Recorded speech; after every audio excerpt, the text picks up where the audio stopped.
જેતપુર ભાજપના ધારાસભ્ય જયેશ રાદડિયા કે જેમણે હુંકાર કર્યો છે કે સમાજને માઈ કાંગલાની કોઈ જરૂર નથી, કેમ કે માઈ કાંગલા પોતે તો ડૂબશે, સાથે સમાજને પણ ડૂબાડશે। સ્વર્ગીય વિઠ્ઠલભાઈ રાદડિયાની પુણ્યતિથિ નિમિત્તે સુરતમાં આયોજિત એક કાર્યક્રમમાં જયેશ રાદડિયાએ સ્પષ્ટ કહી દીધું કે રાજકીય રીતે મજબૂત આગેવાન મળે ત્યારે નીચે બેસવાની મારી તૈયારી છે, પરંતુ કોઈની ગુલામી નહીં કરીએ। મને ગૌરવ છે સુરતની અમારી ટીમ ઉપર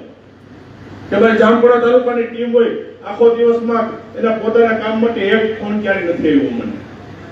કદાચ કર્યો હશે તો બીજા માટે કર્યો હશે, બાકી એક હાકલ મારે અમારી ફોજ આ તૈયાર હોય, આ ટીમનું ગૌરવ છે ને આવી ટીમ છે ને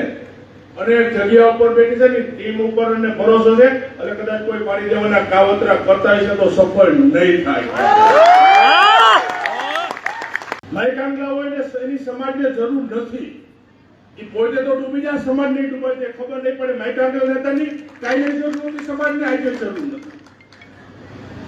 તાકાત મારો હોય ને આગળ ચૂકાજો કીધું છે જાહેર મંચની અંદર કહેવા માટે ટેવાયેલો છું, રાજકીય રીતે સમાજ રીતે હોવાથી મજબૂત આગેવાન પડે ને તેથી મારે જો અહીં નીચે બેસવાની કોકનો સ્પીચ આપતું હોય ને તો નીચેની ફોટો પડવાની જયેશ રાદડિયાની કાયમી માટે તૈયારી છે।